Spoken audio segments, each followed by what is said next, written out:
Buenos dias. Welcome to our Spain. How's it going, Gaetano? It's going muy bueno, Tanya. A2? E2? It's a little hot. We're a little sweltering this week, but we have both taken some little vacations, and I'm just gonna use one of my experiences for the our Spain today. Is this an Um, happy Spain? It isn't our happy Spain. I just want to say I've been driving in Spain for 5 years, and I have consistently been very, very happy with how Spanish drive. They're very Okay. courteous, and they'll let you in if you put your indicator out. They'll actually slow down to let you in front of them. They'll move over on the autovia so that that lane is for you to go into, and they stop for every single pedestrian. Like I know, like I don't know what it's like in the city, but we have a lot of zebra crossings or crosswalks here that don't have lights where people can just kind of stop and walk over, and they tend Okay. to just not even stop and look. They just People just walk over here, and people stop. The cars stop. I mean, there is you always should look, but I will say the drivers are actually looking and stopping for people pretty much 99.9% of the time, stopping and letting people walk over, Okay. which I love. And we went to France. That was not the case. It was more like an American English experience where if you need to cross the road, you need to stop, even if you've got the light, just double check, make sure. And, that people driving a little more bananas.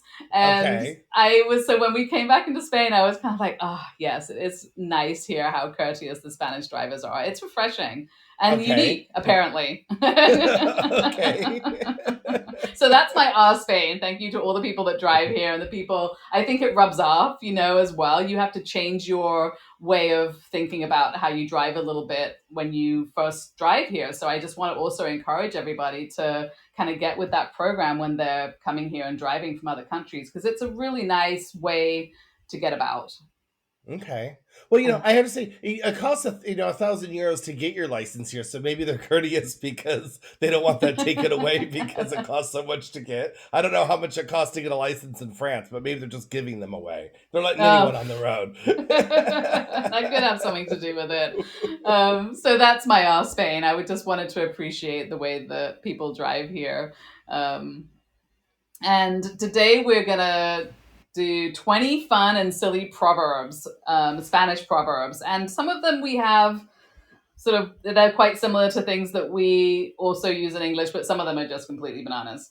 And we love Right. it. And I love and like in America we have ones that are bananas too, and the words don't make sense, but we're so used to them that they make Hmm. sense. So it's fun reading, one the Spanish word, translating it into English to find out what the really words are, and then you have to translate it into its meaning, right? Right. So So we're there's going to cover the three things. The yes. proverb, which we are calling the Spanish refranes, is the proverb. And then we're going to literally translate it. And then we'll give you the meaning in case it's not obvious, which in many cases it's not. Because a lot of them I'm realizing, which makes sense with proverbs, that the reason why they choose the words that are chosen in our language and in any language is because they rhyme and they sound good, like you just said. Mhm. So it doesn't necessarily make any sense. And please excuse our Spanish off the bat because we're going to have to say all Yes. these things in Spanish. Do you want to So start? I have my everyone has known my Ricardo Montalban voice, so we have to get you to channel a voice. Maybe you watch some telenovelas so you can get a spicy Latin voice going to help you with your Maybe. pronunciation. Well, for now, I'm just going to attempt with my regular Spanish. Channel my inner sexy Spaniard. Hold on. Um, Number one, Número uno. Un boca cerrada no entran moscas. right? There you go, which makes sense. Flies don't enter a closed mouth. And No, they don't. they don't, which is a good thing.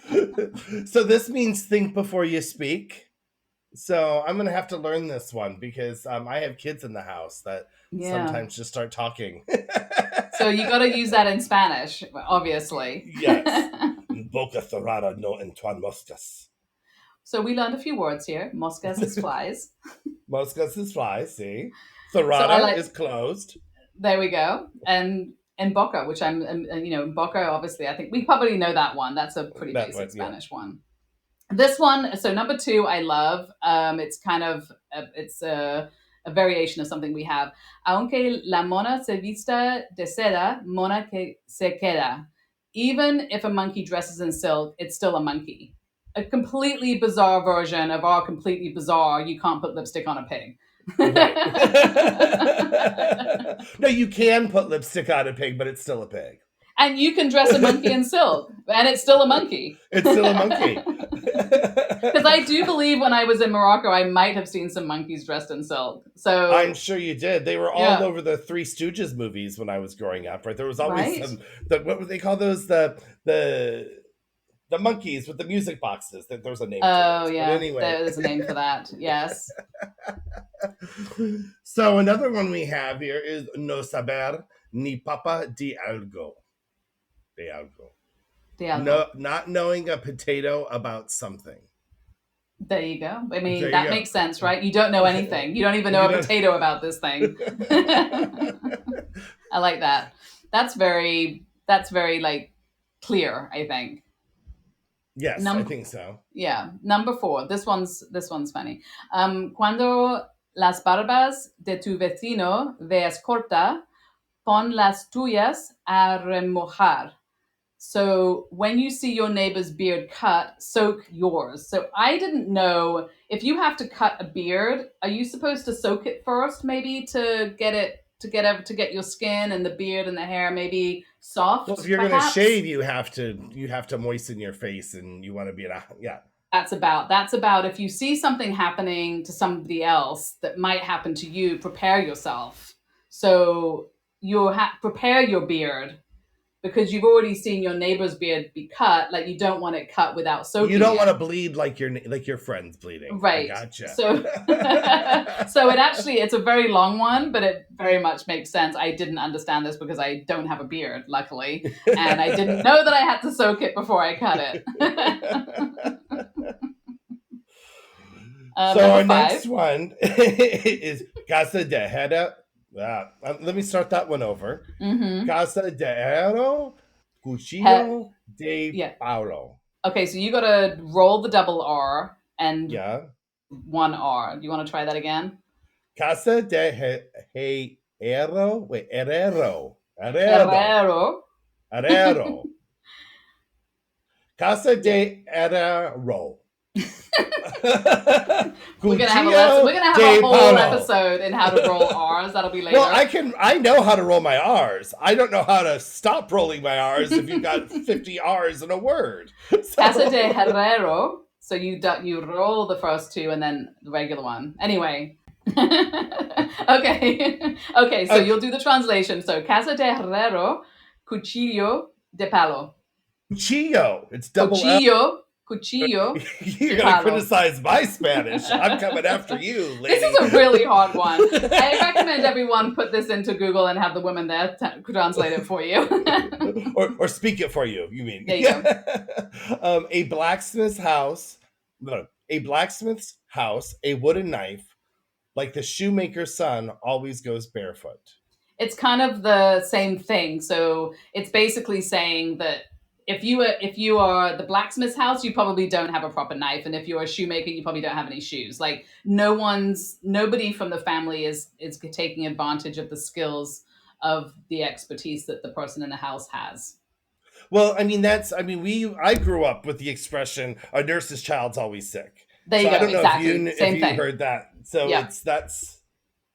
Yep, that's exactly it. Because I think that's exactly the same thing. Like the nurse should be able to stop you from getting sick, right? Right, but by the time she gets home, she don't care. That was right, her exactly. job.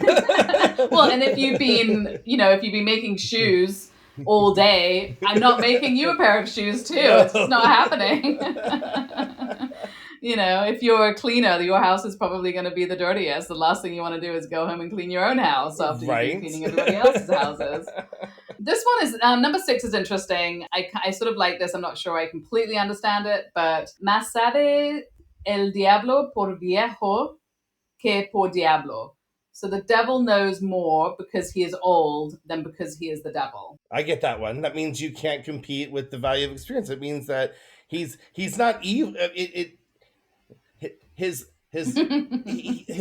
evil knowledge or whatever is not because he's the devil. It's because he has he's jaded from years of experience, right? So you think a person that isn't the devil with his age would be equally evil of knowledge, would have the amount of evil knowledge that he has, right? Well, I guess you could say it's almost like you could look at it like, do you want to go to a young doctor or an old doctor? They're both doctors. right? So do you want to go to the doctor with experience, or do you want to go to the fresh newbie wet behind the ears, right. hacking into your organs for the first time? I want to go to... Yeah. I think we could all maybe agree that we didn't really want the devil to have that much knowledge anyway. Right. Okay, number 7. Number 7 is quien se fue a Sevilla perdió su silla. Whoever went to Sevilla lost his chair. So that's like finders keepers, losers weepers. And I think what's funny about this one is I was like, what does Sevilla do? Like what? Like, but the only what reason. Does that have to do with anything? No, what do they have to do with it? Well, it rhymes with Sia, so Sevilla, Sia. So that's why Sevilla was picked. I don't think they did anything in particular to end up in this proverb, but so they're not just stealing chairs in Sevilla because. I thought maybe people went to Sevilla for some reason and then had their chairs, and then something happened, but it has nothing to do with poor Sevilla. It just ended up there because they have the right name. So our next one is in Valenciano. So let's hear your Valenciano. Let's give it a shot. This is going to be it more horrible than the Spanish one. So number 8, els diners y els colons per a les ocasions. It kind of rhymes. Sure. Yeah. And go for it. I love what it means. This I think was money and male genitalia for all occasions. Yes. So it means to seize the day, enjoy what you enjoy all the lives and passions as you receive them, because you don't know if you're going to get them. So give you all the money and passion. We'll say it means passion. It's about prosperity and passion. There we go. Yes. That's the clean way of saying it. Yes. Too funny. Number 9. Number 9, yeah. No hay mal que por bien no venga. All right, let me try that again, people. No hay mal que por bien no venga. There is no evil from which good does not come. I like that one as kind of a life lesson, because often when something bad happens, you're just like, and sometimes in life, when you look back at things, you can see some little kernels of positive things that come from those times. And it's good to remember that when it's happening. It's one of those, a lesson learned kind of thing. And then, and then sometimes, I don't know about you, sometimes I'm done learning lessons. So that's kind of my theory. I think, am I not old enough to not be learning any more lessons? But do believe that we just keep learning lessons as we get older and older and older. So try and learn your lessons, everybody. Then maybe you won't get so many. Right.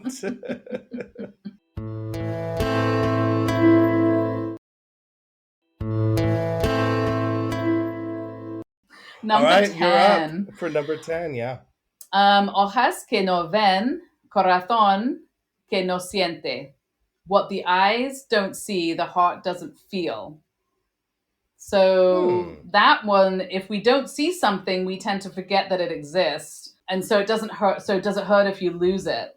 It's kind of like you need to keep things in the forefront if you want to care about them, because otherwise those things will disappear. And in a way I remember when my parents moved out of a house that I had grown up in, and my mom would call me and say, I found this thing of yours. Do you want it? And I was like, well, I didn't, but now I do. Right. So you have 2 options. You can call me about everything you find, or you can just get rid of everything you find, because I have no idea what's there. Can I just, a little side note on that?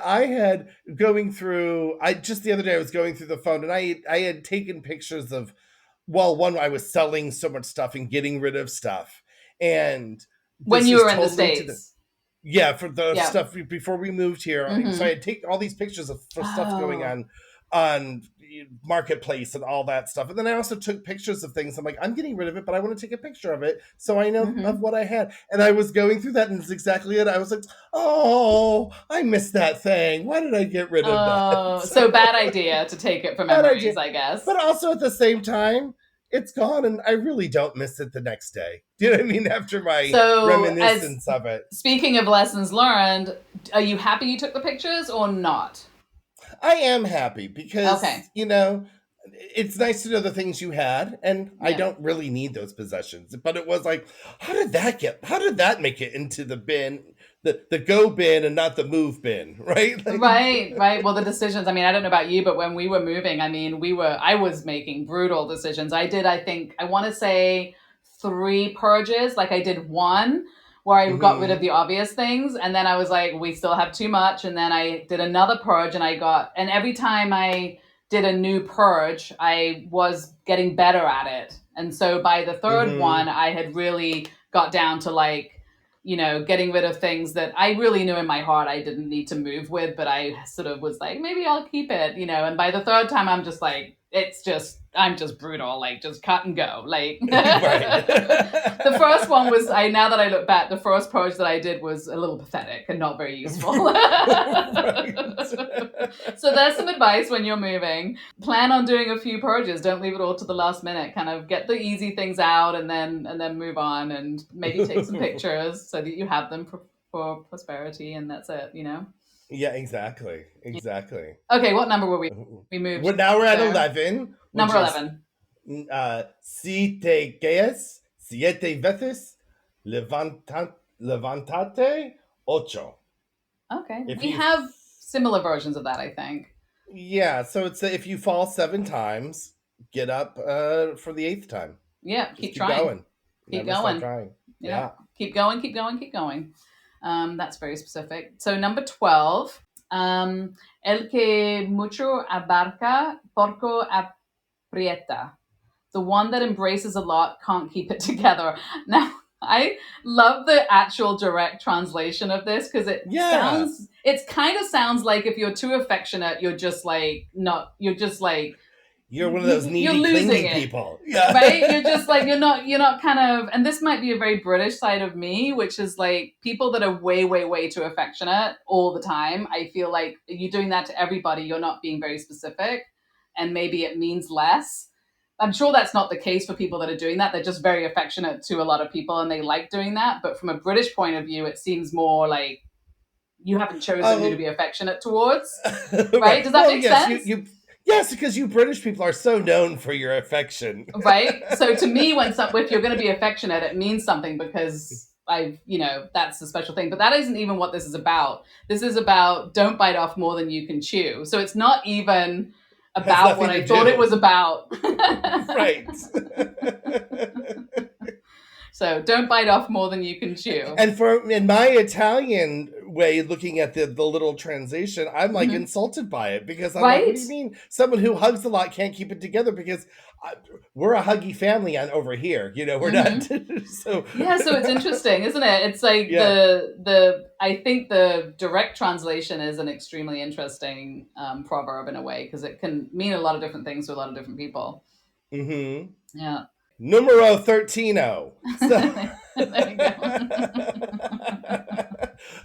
It's not really 13, so don't be counting that way. You're doing so well on your Spanish, you had to mess it up on the numbers just to be funny. Yes. I love it. Okay, 13. 13. Zapatero a sus zapatos. I like Shoemaker this one. To his shoes. It basically means you should stick to what you know. Yes, but I love that there's quite a lot of shoe proverbs. Yes. They are important. Shoes, they are important, and they mean a lot. So, yes, keep to your lane. If you know shoes, keep to your shoes. And this one's weird, and this is also about shoes. Number 14. Cada uno sabe dónde aprieta el zapato. Everyone knows where to squeeze the shoe. I'll give you 500 guesses of what that means, and you still won't get it right. I don't know. Everyone knows where to squeeze. I've never squeezed my shoes. It's not the Right? Charmin. I've squeezed my Charmin before, but never, But never your shoes. but never my shoes. So So this, I don't know how this relates, but each person knows their own limitations, problems, and what's best for themselves. So so when the do you squeeze shoes? what's best for you is what this Yes. translates to, and yet, but we're I squeezing the shoe. mean, do you Okay. squeeze shoes to make them more comfortable when you're walking, maybe? And maybe you know where to squeeze your shoes to make them more comfortable, perhaps, back when they were really made of like nice leather and maybe not so comfortable in certain areas of the I have foot. no idea. But Yeah. that would be stretching the shoe, not squeezing. I don't know what that means. So, any Spaniard. I do want to do number 15 because this was my absolute favorite. So I'm going to ask if we can skip the alternating and let me do this one because it's so cute.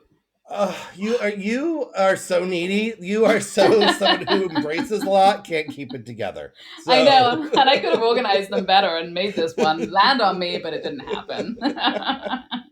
Thank you for letting me change this up. Number 15, camarón que se duerme se lo lleva la corriente, which means the shrimp that sleeps is taken by the current.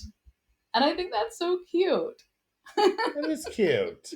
That does bring an image to your head of if you snooze, you lose, right? Right? I think it does. So you don't be snoozing on a current. You will get taken out to sea. No one should ever sleep in the water. I mean, I think I think that's a very good advice. I just love how like we're already sort of seeing a pattern of the different types of like animals and things that kind of come into Spanish proverbs as opposed to English ones. I don't think we have any proverbs about shrimp. So I don't understand this one. The next one, Okay. ponerse las pilas. Ponerse las pilas means to put the batteries in, but I don't understand. So literally this means like you probably are looking like very absent-minded and not focused, and you need to put the batteries in and jazz it up a little bit. Like drink a cup of coffee. Like get it together. Get your energy up. Oh, Yeah. now I get it. Ponerse las pilas. Yes. All right. Las So, pilas. I could like yell that in the morning while I'm trying to get these children Yes. out of the house to the bus stop. Mhm. Ponerse This las is a pilas. this is a great one for kids. All right. Ponerse las pilas. Oh, that's going to be very... I think you could use this several times a day to get your kids going. Oh, like several times an hour. Sometimes. Right? Don't you think? I think that's one of those ones that I imagine the Spanish grandma like screaming at the little kids that are, not getting things done. Number 17. Okay, so number 17 is are you gonna? I'm gonna do it because you did 2 in a row. I want my time in the sun. Oh, you're so jealous. So for hablando, so here we go. Hablando del rey de Roma. Nice. Speaking of the king of Rome. So that means to speak of the devil, which I love this because I love this better than speak of the devil, and I'm going to be using this forever. It's so much more like oomphy, I think. Speaking of the king of Rome. Well, I mean, Rome did like conquer the ancient world, right? Yeah, and what did the devil ever do? Exactly, and the devil's just a figment of the imagination. Like the king of Rome really existed. You know what I mean? Right, that's true. Yeah, I love that. And this next one, I know this one is your favorite. Thank you in advance for taking the other one because now I'm going to do this one. These were my 2 favorite. The one about the shrimp and this one are my 2 favorites. Well, actually, the next one too. So I have a bunch, but let's from the top. Number 18. Crece la última Coca-Cola del desierto. To think of yourself as the last Coca-Cola in the desert, which you just know exactly what that means. So it means you think you're the Queen of Sheba, basically. Yes, right? The Queen of Sheba. Yeah, and it makes sense, and I can imagine there's something that's one that completely makes sense, and I think it's a cute little proverb. It's very cute. Yeah, I Yeah. like that one as well. So, number 19, Hmm. feliz como una lombriz. Lombriz? Did I pronounce that right? Feliz como una lombriz. Happy like a worm. Happy as a clam, Hmm. basically, is what that means, you know? Yeah, that's basically So, the same, except that Feliz and Lombris, they rhyme, so they have their version of it rhyming, which is why that one makes sense. So this is kind of like the Sevilla one. Like the only reason why they picked a worm is because it rhymes with Feliz. because it rolls off the tongue It better. does. Yes. Then it's cute and it rolls, and now you're thinking of a cute. I mean, a clam's happy, a worm's happy. I don't know that any of these animals are like have a reason to be the happiest thing on earth, but they have now Well, I mean, I become don't think that. they have brains, so if you don't have a brain, you're probably pretty happy. That's probably true. You can't stress about anything, so you're like, Right. They're not paying taxes. You know what I no. mean? So, Kind of like our dog. I see those memes all the time. It's like, yeah, there's nothing like the sigh of a dog that's going to sleep with no stress, no taxes, food in the bowl, water in the bowl. and dogs do make a big sigh, don't they? They They make do. a whole show of going to Hmm. their last breath before they go to sleep. Right? It's a Like they have jeez. the weight of the world on their shoulders, and you're looking at them while you're like working and researching and doing all this stuff and paying your bills, and you're like, really? Right, when you're crying. Right.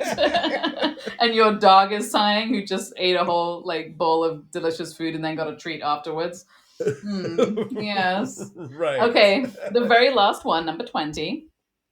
There are more, so we will probably be doing this again, and these are I quite think fun. we should do these. Yes, I think we should do these again because it's Yeah, fun, you know? I it's mean, we're no very fun. language experts, but we can pretend to pepper our podcasts with some other kinds of Well, there you practical go. knowledge. Yeah, and this one I think is a good one to land on at the very end, because I think we've all experienced this. Hay días tontos y tontos todos los días. There are stupid days and people who are stupid every day. Yes. I don't think we need to Not explain us. that. No, not us. We're not Not stupid. us. And not you who are listening, because you're listening to us. So you're not Which stupid makes either. you so smart. So So we're talking about everybody else. everybody else. So that was 20 of the funny and silly proverbs that we found. And like I said, we did find more, and there are also sort of sayings and things that are slightly different from proverbs And that then there's like we. the idiomatic phrases and Mm-hmm. stuff. So we'll have to do maybe we'll do one on idiomatic phrases and in some Mm-hmm. time, you know. We're not gonna tell you Absolutely. when. We gotta keep you on your toes. Absolutely. But we will sprinkle in some fun things like this, along with this is sort of educational and fun. And then the other stuff where we talk about our experiences, and it's all a little mishmash of information. Yeah.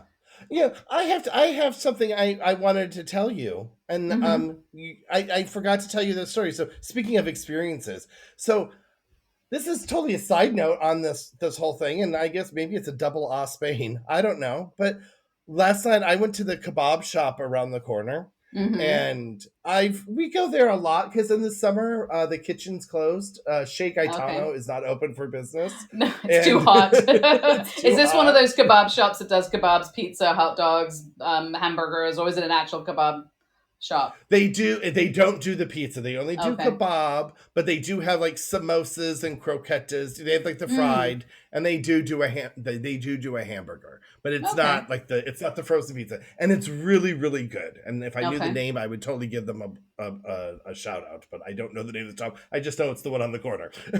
But we've been going in there a lot this summer because, like I said, the kitchen's closed, and so I know the owner, and whenever he's always like, "Hey, how are you?" And there was another foreigner in the shop, and he was like, "Oh, I want to introduce you to another foreigner because all us foreigners need to know each other." And so this very nice Brazilian man and I were talking, and then his wife came into the shop, and I don't know where the conversation led, but they were talking about how they had moved here a year ago. I'd been Mm-hmm. here 2 years. I was talking about my oh yes, I moved here with my daughters, and the woman, Marisol's her name. She goes, "Are you the one that does the podcast?" No. Yeah, Did you get recognized? I got recognized, and she goes, you do it with the woman." I was like, "Yeah, I felt, Tanya." We got to pat ourselves on the back. We are like local celebrities now. I was, Nice. it was such That's a so random little fun. thing. I Yeah. thought she might have recognized your voice, but it was more the story, I It guess. was Yeah. just, yeah. I mean, she didn't say anything that I had some shrill voice that she recognized anywhere. She recognized, yeah, the background. And I was like, oh. So, That's really cool. I have to say, I mean, we can see the numbers and we're on our 30 something episode. I'm not I sure think what this number is like this one's going to 36 be. or 37, something like Yeah. that. Yeah. So, we're like, it's exciting for us to be doing that, but it's like super exciting for somebody to actually meet someone that's listening, because you're like, Yeah. then that's the actual real people are listening.